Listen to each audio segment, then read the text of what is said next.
Hi, this is Jesse. I'm with Orthogonal Research and Education Lab. I'll be talking today about methods and philosophy for embodied cognition. Um, Apologies for doing this somewhat remotely or pre-recording it. Traveling for a bunch of things, and it's been hard to find uh, a slot that works. But let's dive into this.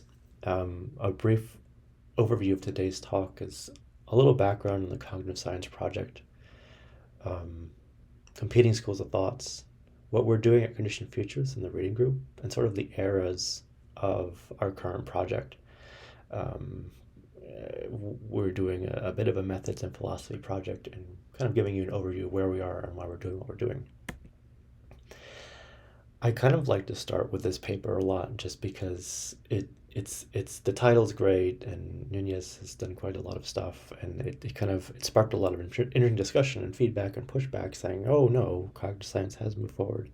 It's kind of a critique paper of the field, and it's questioning, from the cognitive revolution in the 50s, 60s and beyond, where did cognitive science go? Um, Oops. I think I have actually, yeah, duplicate slide there. But and as we have a general sense of things, there's quite competing schools of thoughts. Um, Something that came up just a few panels ago, Josh Vanguard was, or others were asked, how do you feel about uh, things that aren't attributed to cells? Is it just a mind body problem? Josh Bongard said, I'm identified as an illusionist. That consciousness is an illusion. And there's many different branches of this. There's sort of classic uh, mind body problems. There's body body problems. We're looking at someone, Thomas Fuchs, who pushes quite a bit back against reductionism, and then has a dual aspectivity approach that says no, there's sort of a certain inherent relationship to the environment and the internal and subjective takes on things. And so, as we know, in this field, there's quite a lot of different approaches and takes at our theories and philosophies of what's going on. I think it's kind of starting with that. And I did really like this comment where someone's like, "Oh, I'm sorry to drag you to philosophy," and Josh, to his credit, was like, "Oh no, you're elevating us to philosophy," and I'm like, "Yes," in the sense of a lot of the work we have to do is in that space, and a lot of the bigger question kind of we're all here is, how do we how do we have methods to sort of verify these philosophical works that we're trying to do? So for a little bit of Cognition Futures that started a couple years ago, we spent a lot of time sorting things out. It's this kind of a subgroup within Orthogonal Research Education Lab. We did some frontier map work, which I'll kind of briefly cover, which it was kind of mapping out how do we deal with like what happened to cybernetics, um, how do early career researchers get uh, um, context for things, where sort of this the showing of trajectory and understanding, why forks in the road were made certain ways, what was the zeitgeist of the type environment at the time. We talk about AI summers and winters. What about cognitive science or linguistics summers and winters and so on? What context are people missing? It's been a big question for that. And then I'm going to skip most of these things. These are sort of tools. I was working with different groups about how to like categorize papers and tag them. The need for a frontier map, like how do we create a general map for these kind of things? Do we have knowledge maps? Do we have all this work to do it? And this was kind of set up for a Cognition Futures project really quickly. And we had different takes on it. A few years ago, there was like the next decade in AI, neurosymbolic AI, also Gary Marcus as the critical person, and efforts to go forward on the AI side of things and so on. But to get on where we're up to are now, um, we have a really wonderful reading group that was inspired by a critique of Varela. I missed the citation there, but basically the critique of Varela was saying, well, did cognitive science really embrace embodiment?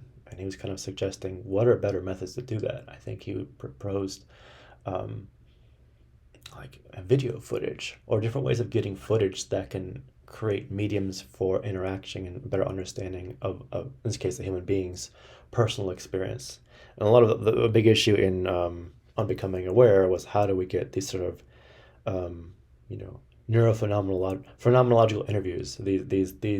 These ways of understanding someone's subjective experience in a more structured form that can relate to somewhat more empirical scientific work in that area. So it's sort of, here's a philosophical sense of embodiment and a need, like, okay, what is a attempt at putting a methodology forward for that? The Verla and Depraz and Ramesh spent a lot of their time in the book saying, hey, you know, this is a work in progress. And we kind of wanted to see, well, okay, well, what has happened in that movement forward?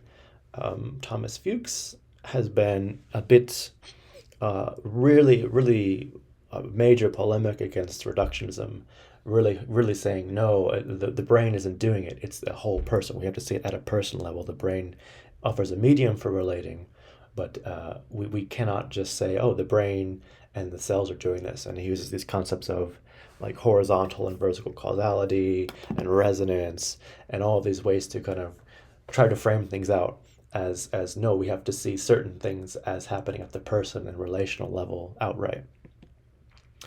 Um, we're going back to the methods question specifically. Earlier today, I forget who it was, so I said, it seems the Embodied Intelligence conference has become the soft robotics conference, and like there's reasons why that's the case, because it's hard to find ways to push some of our theories and ideas forward. We talked about this in CogSci 2021. We did a review of the place of development in the history of psychology and cognitive science by Arienti.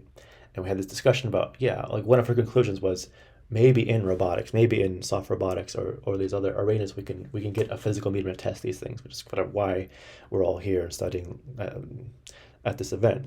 We kind of wanted to continue to look forward and push at things like we really wanted to examine the methods and the theories that they cut with them. We really wanted to. We had some great questions recently in our reading group and discussion group about the role of information theory. We talked about the critiques of sort of Varela's path and quest. I think Amanda, who's actually after me, fortunately, will dive a bit more into this. And Fuchs and reduction, we talked about a little bit. And we're kind of going to be going through these different eras of, as we're building out our project, which is sort of goal is to catalog and document some of these philosophical approaches, and the methods that are affording them or not. We want to have these different eras about, like looking at Fuchs and, can there be a science built off of the paradigms he's proposing? Or the role of development. Like, I think this is a really interesting paper we wanted to mention and take deep dive into, Vanessa Lux, a developmental framework for embodiment research, the next step of integrating these concepts and methods. These are the kind of things we're really trying to look at in our group going forward. And we've talked a bit about information theory, Gibsonian information, the role of like who is doing the comprehension, and all of these deeper questions. And so this is just a bit of a teaser and a preview. So for those who are interested in perhaps looking into this with us or want to see other work, here's some other work. Dr. Alicia has kind of spearheaded this paper on critical periods in neurodevelopment at A-Life 2023. I think it was a present earlier today or yesterday at this event. We have another one, like understanding the ghost in the machine, as opposed to, we had different titles about how to deal with ghosts in the machine. And separating the ghost from the machine and what is what. I'll end here and have plenty of room for questions later. But thank you. Thanks to our team, Amanda, Avery, Brian, Hussein, and everyone who's been in this group for a long time, and support from Diva Worm as well. So please reach out to us if you have questions. And we'd love to talk more about how your